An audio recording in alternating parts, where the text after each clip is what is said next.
Terima kasih atas kesempatannya. Di sini kami akan mempresentasikan tugas MIPM, yaitu simulasi jual beli saham dengan RTI bisnis menggunakan analisis fundamental dan juga analisis teknikal. Di sini saya Anita Firdaus dengan NIM 2017-310-666 akan mempresentasikan apa itu analisis fundamental. Analisis fundamental merupakan analisis sekuritas yang menggunakan data-data fundamental.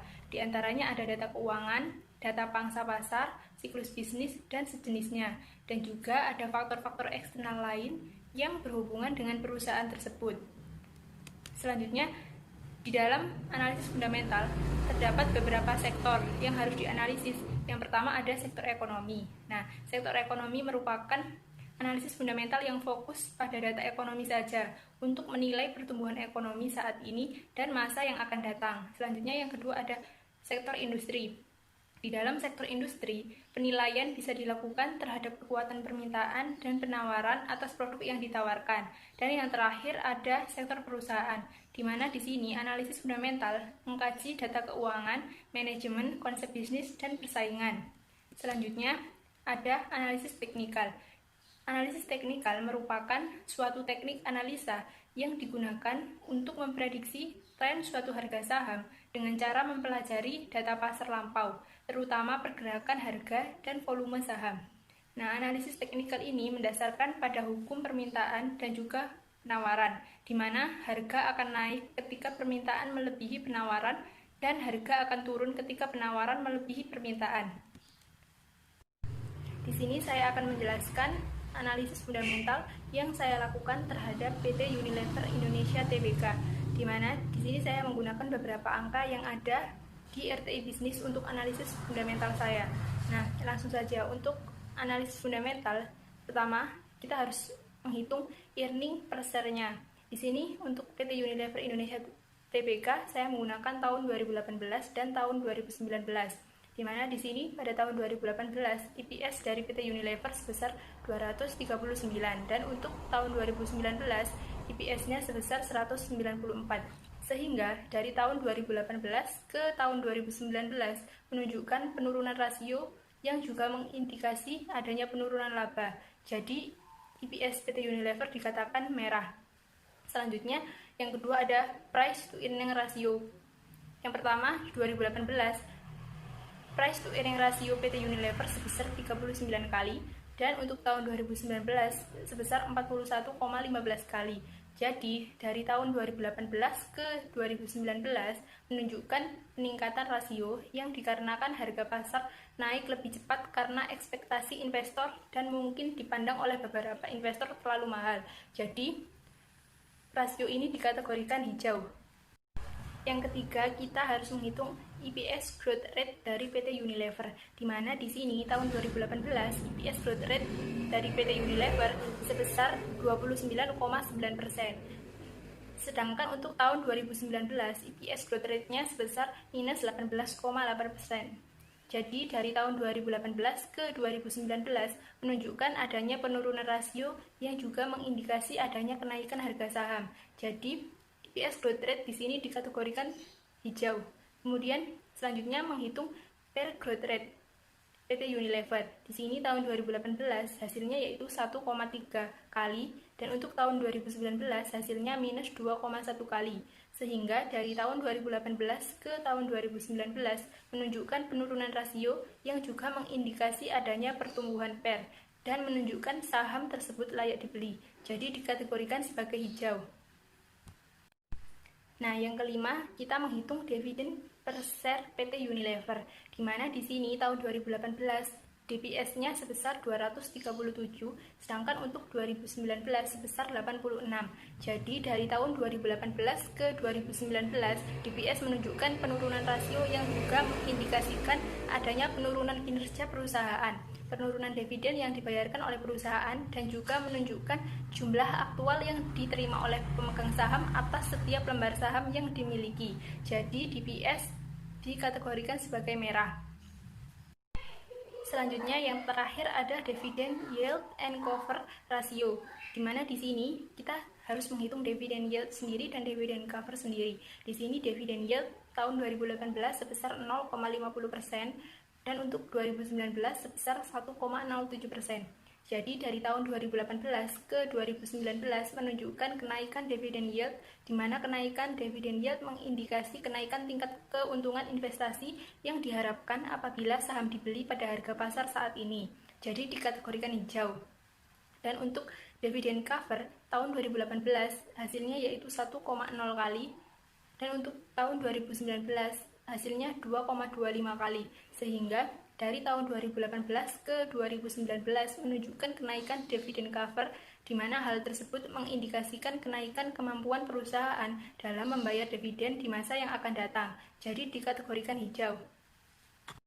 Setelah kita menghitung 6 rasio tadi, selanjutnya kita membuat checklist kekuatan finansial dari PT Unilever Indonesia Tbk, di mana di sini earning per share-nya mengalami penurunan sehingga berada di kategori merah. Yang kedua, price to earning ratio-nya mengalami kenaikan sehingga berada di kategori hijau. Untuk earning per share growth-nya mengalami kenaikan sehingga berada di kategori hijau. Untuk price earning ratio growth rate-nya berada di kategori hijau karena mengalami kenaikan. Dan untuk dividen per share dan dividen yield and cover-nya juga mengalami kenaikan sehingga berada di kategori hijau. Selanjutnya, dari hasil checklist finansial tersebut menghasilkan 4 checklist hijau, yang berarti dari hasil analisa fundamental yang telah dilakukan. Di sini kita melihat bahwa pasar sampai tingkat tertentu mengakui adanya perbaikan prospek perusahaan, dan ini menyebabkan harga pasar naik selama 12 bulan terakhir. Dengan begitu, bukanlah suatu yang tidak realistis jika kita memasukkan saham perusahaan PT Unilever Indonesia Tbk dalam daftar beli kita. Nah, selanjutnya saya akan menjelaskan analisis fundamental untuk PT Semen Indonesia Tbk. Di sini saya juga mengambil beberapa angka yang sudah tersedia di RTI Bisnis. Nah, untuk yang pertama langsung saja earning per share. Di sini saya menggunakan tahun 2017 dan 2018 untuk PT Semen Indonesia Tbk-nya. Nah, untuk earning per share-nya tahun 2017 hasilnya 340, dan untuk 2018 hasilnya 519. Jadi dari tahun 2017 ke 2018 menunjukkan adanya kenaikan rasio yang juga mengindikasi adanya kenaikan laba. Jadi dikategorikan hijau. Yang kedua, price to earning ratio PT Semen Indonesia. Pada tahun 2017 hasilnya 29,11 kali. Untuk tahun 2018 hasilnya 31,81 kali. Jadi dari tahun 2017 ke 2018 menunjukkan peningkatan rasio yang dikarenakan harga pasar naik lebih cepat karena ekspektasi investor dan mungkin dipandang oleh beberapa investor terlalu mahal, sehingga dikategorikan hijau. Untuk yang ketiga yaitu EPS growth rate, di mana di sini tahun 2017 hasilnya 44%, dan untuk 2018 naik secara signifikan hasilnya 152%. Jadi dari tahun 2017 ke 2018 menunjukkan kenaikan rasio yang juga mengindikasi adanya penurunan harga saham. Jadi dikategorikan merah. Nah, yang keempat yaitu ada per growth rate dari PT Semen Indonesia, di mana di sini tahun 2017 hasilnya 0,6 kali. Untuk 2018 hasilnya minus 1,42 kali. Jadi dari tahun 2018 ke 2019 menunjukkan penurunan rasio yang juga mengindikasi adanya pertumbuhan fair dan menunjukkan saham tersebut layak dibeli. Jadi dikategorikan hijau. Untuk yang kelima yaitu dividen per rasio atau DPS PT Semen Indonesia, di mana di sini tahun 2017 hasilnya yaitu 135,81, dan untuk tahun 2018 hasilnya 207,64.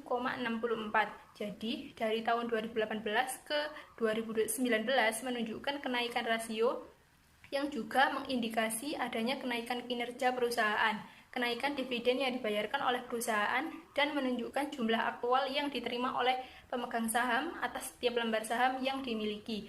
Jadi dikategorikan hijau. Selanjutnya yang terakhir yaitu dividen yield and cover PT Semen Indonesia.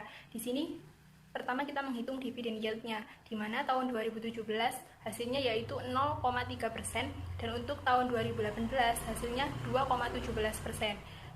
Jadi dari tahun 2018 ke 2019 menunjukkan kenaikan dividen yield, di mana kenaikan dividen yield mengindikasi kenaikan tingkat keuntungan investasi yang diharapkan apabila saham dibeli pada harga pasar saat ini. Jadi kategori untuk dividend yield ini hijau. Selanjutnya yaitu dividend cover, di mana tahun 2017 hasilnya yaitu 2,5 kali, dan untuk tahun 2018 hasilnya 2,5 kali juga. Jadi dari tahun 2018 ke 2019 menunjukkan dividen cover stabil dan tidak ada kenaikan maupun penurunan, di mana hal tersebut mengindikasi kemampuan perusahaan dalam membayar dividen di masa yang akan datang tetap sama, jadi dikategorikan hijau.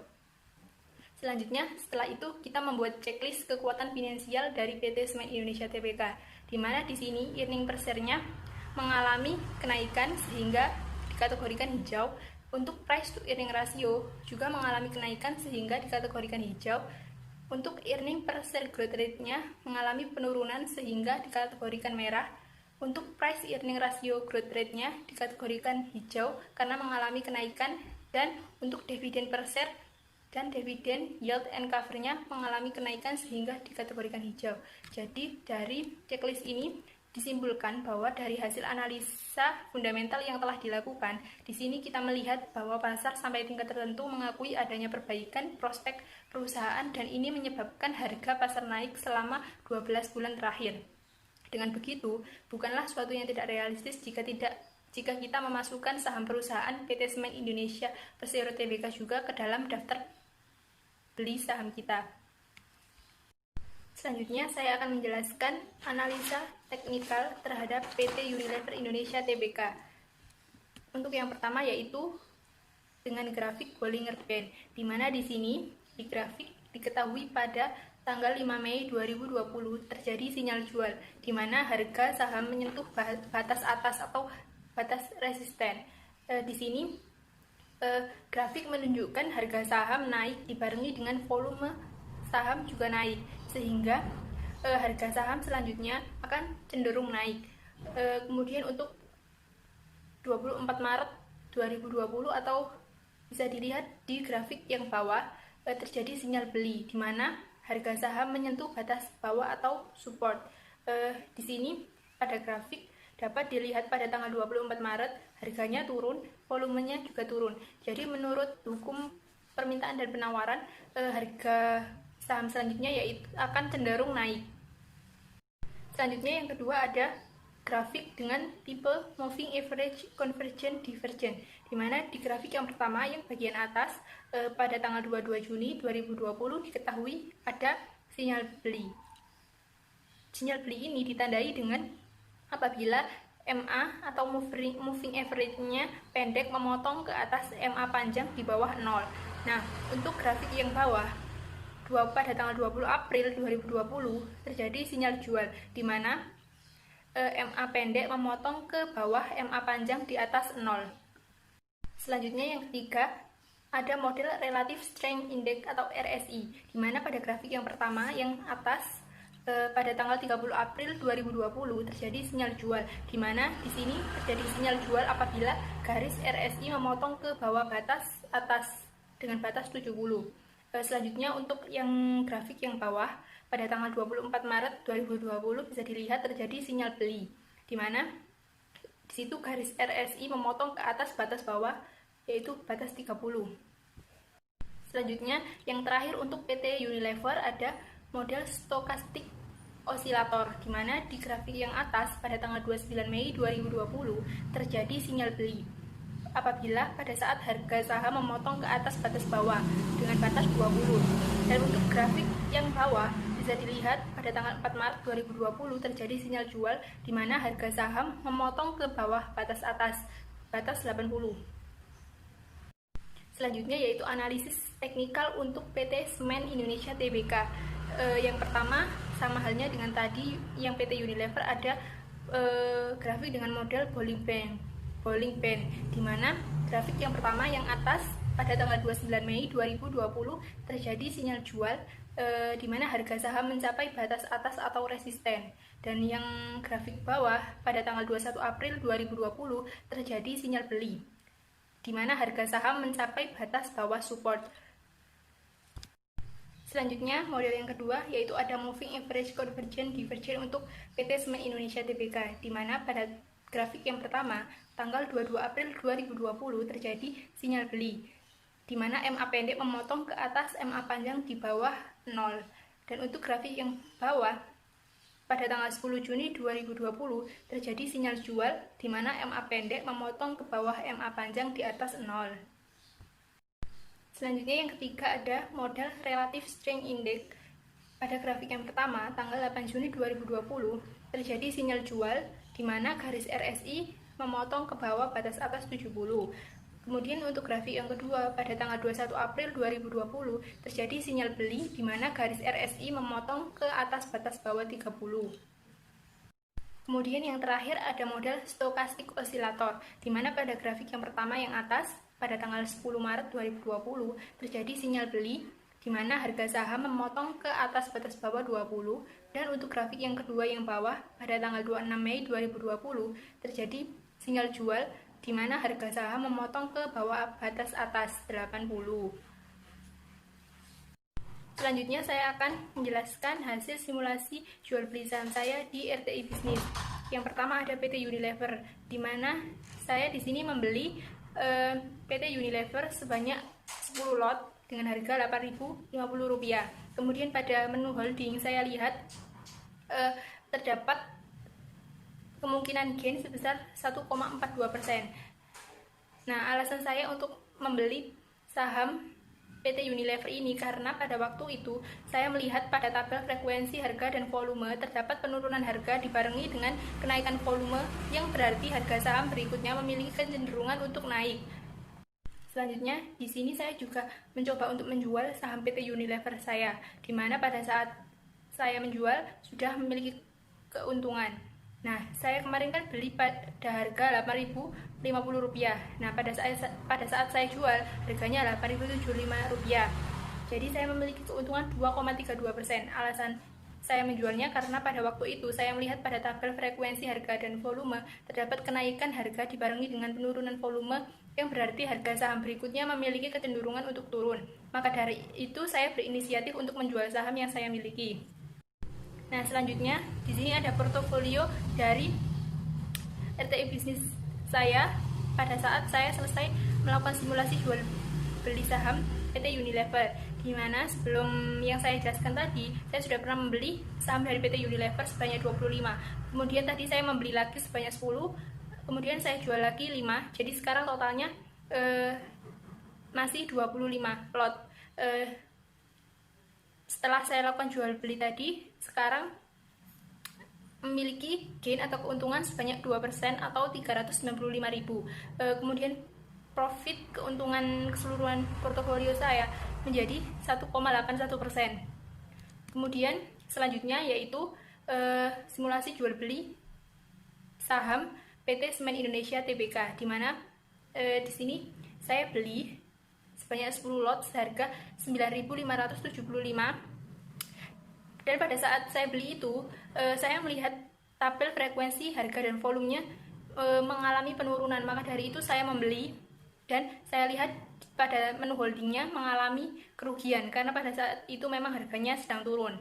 Kemudian selanjutnya saya setelah frekuensi harga dan volumenya mengalami kenaikan menjadi 9.625, saya melakukan jual saham PT Semen Indonesia saya sebanyak 5 lot, sehingga terdapat keuntungan 0,52%. Selanjutnya yaitu yang terakhir ada portofolio saya setelah melakukan transaksi simulasi jual beli saham baik itu Unilever maupun PT Semen Indonesia, di mana di sini total keseluruhan gain yang saya miliki yaitu 2%. Dan untuk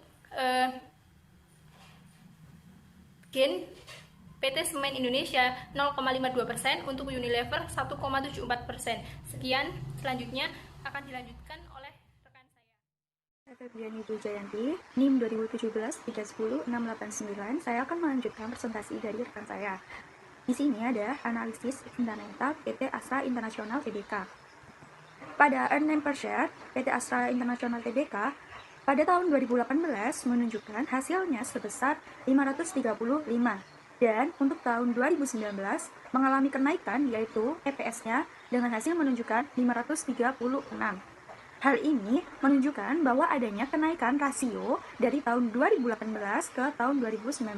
Ketika rasio ini mengalami kenaikan, maka laba PT Astra International Tbk juga mengalami kenaikan dari tahun 2018 dan 2019. Kemudian yang selanjutnya ada price to earning ratio. Di PT Astra International Tbk menunjukkan bahwa hasil price to earning ratio pada tahun 2018 ke 2019 menunjukkan adanya penurunan, di mana hasil di tahun 2018 sebesar 9,16 kali dan untuk 2019 sebesar 9,14 kali. Hal ini dikarenakan harga pasar turun lebih cepat karena adanya ekspektasi dari investor serta pandangan investor melakukan analisis price to earning ratio ini sangatlah penting untuk dimasukkan ke dalam analisis rencana pembelian saham di masa yang akan datang karena dapat menjadi indikasi saat akan menanam modalnya. Selanjutnya ada earning per share growth. Pada analisis ini menunjukkan bahwa PT Astra International pada tahun 2018 ke 2019 mengalami penurunan, di mana penurunan tersebut akan mempengaruhi harga saham untuk tahun selanjutnya. Dan selama beberapa periode diproyeksikan terjadi penurunan di masa yang akan datang. Nah, untuk hasil EPS GR-nya itu di tahun 2018 sebesar 14,81%, untuk di tahun 2019 sebesar 0,9%. Sehingga perusahaan perlu merubah agar pertumbuhan laba meningkat dan stabil, tidak mengalami penurunan kembali di waktu yang cukup lama. Untuk yang selanjutnya ada Price Earning Ratio Growth atau PERGR, di mana PERGR ini dari PT Astra sendiri menunjukkan hasil di tahun 2018 tersebut sebesar 14,81%, untuk 2019 sebesar 0,18%. Nah, pada tingkat pertumbuhan EPS melebihi P ratio, dengan kata lain di bawah salah satu, artinya saham tersebut layak dibeli. Hal ini menunjukkan bahwa PT Astra International Tbk tersebut merupakan saham yang layak dibeli. Untuk dividen per share pada tahun 2018 sebesar 214,13, untuk 2019 sebesar 214. Nah, menunjukkan bahwa hasil DPS pada tahun 2018 ke 2019 ini menunjukkan adanya penurunan, tetapi penurunannya sangat kecil. Hal ini menunjukkan bahwa akan terjadi penurunan minat pada investor untuk membeli saham PT Astra International Tbk. Nah, untuk yang selanjutnya yaitu checklist kekuatan finansialnya. Untuk EPS pada PT Astra yaitu berwarna hijau karena ada peningkatan pada 2018 ke 2019. Untuk PER dan EPSDR-nya berwarna merah atau bisa disebut mengalami penurunan pada tahun 2018 ke 2019. Untuk price earning growth-nya itu mengalami peningkatan, maka checklist kekuatannya yaitu berwarna hijau. Untuk dividen per share-nya berwarna merah karena di tahun 2018 ke tahun 2019 mengalami penurunan. Demikian bukanlah suatu yang tidak realistis bahwa kita memasukkan saham ini ke daftar beli. Yang selanjutnya untuk analisis teknikal PT Astra International, untuk Bollinger Band, di sini ada grafiknya, yaitu pada saat harga memotong di bawah batas atas, maka sinyal yang diberikan oleh perusahaan yaitu sinyal jual. Tetapi jika sebaliknya, jika harga memotong ke batas atas bawah, maka sinyal yang diberikan itu sinyal beli. Baik, untuk yang selanjutnya yaitu grafik MACD, di mana grafik ini ketika sinyal beli yang diberikan, maka batas garisnya itu memotong ke atas batas di bawah 0. Ketika sinyal jual yang diberikan, maka memotong ke bawah di atas batas 0. Nah, untuk yang RSI sendiri yaitu ketika sinyal beli yang diberikan, maka memotong ke atas batas bawah 30. Namun sebaliknya, jika sinyal jual yang diberikan, maka garisnya itu memotong ke bawah atas batas 70. Nah, untuk yang selanjutnya yaitu Stoch. Jika sinyal beli Stoch, yaitu memotong ke atas batas bawah 20. Ketika sinyal jual yang diberikan, maka garisnya itu memotong ke bawah batas atas 80. Analisis fundamental Bank Sentral Asia atau BCA. Nah, di mana EPS pada BCA ini mengalami peningkatan pada tahun 2018 ke 2019. Sebesar pada tahun 2018 1057. Untuk tahun 2019 sendiri sebesar 1159. Nah, hal ini menunjukkan bahwa adanya kenaikan rasio di tahun 2018 ke tahun 2019. Ketika rasio ini mengalami kenaikan, maka laba dari Bank Sentral Asia juga mengalami kenaikan. Nah, untuk price to earning rasionya pada tahun 2018 ke tahun 2019 mengalami penurunan. di mana pada tahun 2018 PER-nya sebesar 26,79 kali atau kalau dibulatkan sebesar 27 kali. Untuk 2019-nya sebesar 24,25 kali atau kalau dibulatkan menjadi 24 kali. Nah, menunjukkan hasilnya ini mengalami penurunan harga saham, lebih tepat karena adanya ekspektasi dari investor serta pandangan oleh beberapa investor terlalu rendah. Bagi investor melakukan analisis ini sangatlah penting untuk dimasukkan ke dalam analisis rencana pembelian saham di masa yang akan datang karena dapat menjadi indikasi saat akan menanam modalnya. Baik, yang selanjutnya adalah earnings per share growth dari Bank Sentral Asia TBK. Nah, hasil menunjukkan bahwa tahun 2018 ke tahun 2019 mengalami penurunan, di mana pada tahun 2018 sebesar 10,91% dan untuk tahun 2019 sebesar 9,65%. Nah, adanya penurunan ini akan mempengaruhi harga saham untuk tahun selanjutnya dan selama beberapa periode diproyeksikan terjadi penurunan di masa yang akan datang. Penurunan rasio ini juga dapat berpengaruh pada minat investor dalam berinvestasi. Yang selanjutnya yaitu price earning ratio growth pada Bank Sentral Asia, di mana hasil menunjukkan PERGR pada tahun 2018 ke 2019 menunjukkan adanya kenaikan yang signifikan atau bisa disebut dengan sama sebesar 2,5. Nah, pada tingkat pertumbuhan IPS ini artinya saham tersebut layak dibeli. Yang selanjutnya yaitu dividen per share dari Bank Sentral Asia, menunjukkan bahwa hasil DPS pada tahun 2018 ke 2019 mengalami peningkatan, di mana 2018 sebesar 340 dan 2019 sebesar 555. Nah, hal ini menunjukkan bahwa akan terjadinya peningkatan minat para investor untuk membeli saham dari Bank Sentral Asia TBK. Nah, untuk yang selanjutnya yaitu checklist kekuatan finansialnya untuk Bank Sentral Asia. Untuk earning per share-nya yaitu berwarna hijau karena dari EPS 2018 ke 2019 mengalami peningkatan, maka kekuatannya yaitu hijau. Nah, untuk price to earning ratio dan earning per share growth ratio itu berwarna merah karena menunjukkan adanya penurunan.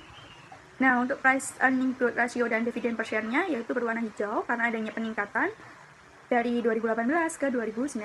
Dengan demikian, bukanlah suatu yang tidak realistis bila kita memasukkan saham ini dalam daftar beli.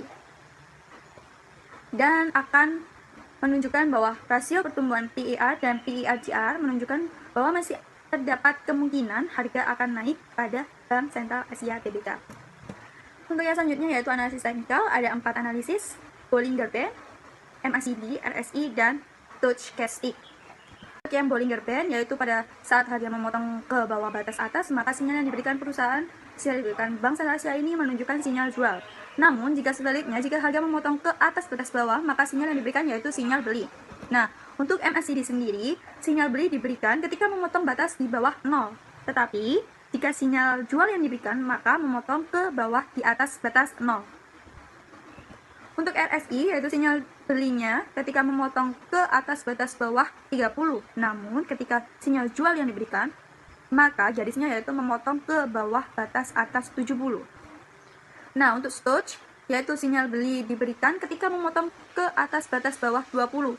Namun, ketika sinyal jual yang diberikan, maka garisnya itu memotong ke bawah batas atas 80. Sekian presentasi dari kelompok kami. Nah, untuk portofolio saya berikut. Yang pertama itu minus 3,80%, kemudian saya menjual Telkom, menjual BACP, itu terjadi kerugian sebesar minus 3,90%. Karena adanya coronavirus ini, saham menurun semuanya dan mengalami kerugian. Kemudian saya membeli BBCA atau Bank Sentral Asia sebesar 28.300.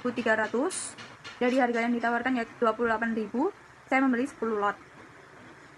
Nah, pada saat saya membeli BBCA itu masih mengalami kerugian sebesar minus 0,71, dan saya membeli Food Indonesia atau Central Food Indonesia dengan harga 130, saya membeli 10 lot. Dan sekarang masih minus, yaitu minus 1,60%. Nah, hasilnya portofolio saya menunjukkan bahwa saya rugi sebesar minus 4,19%.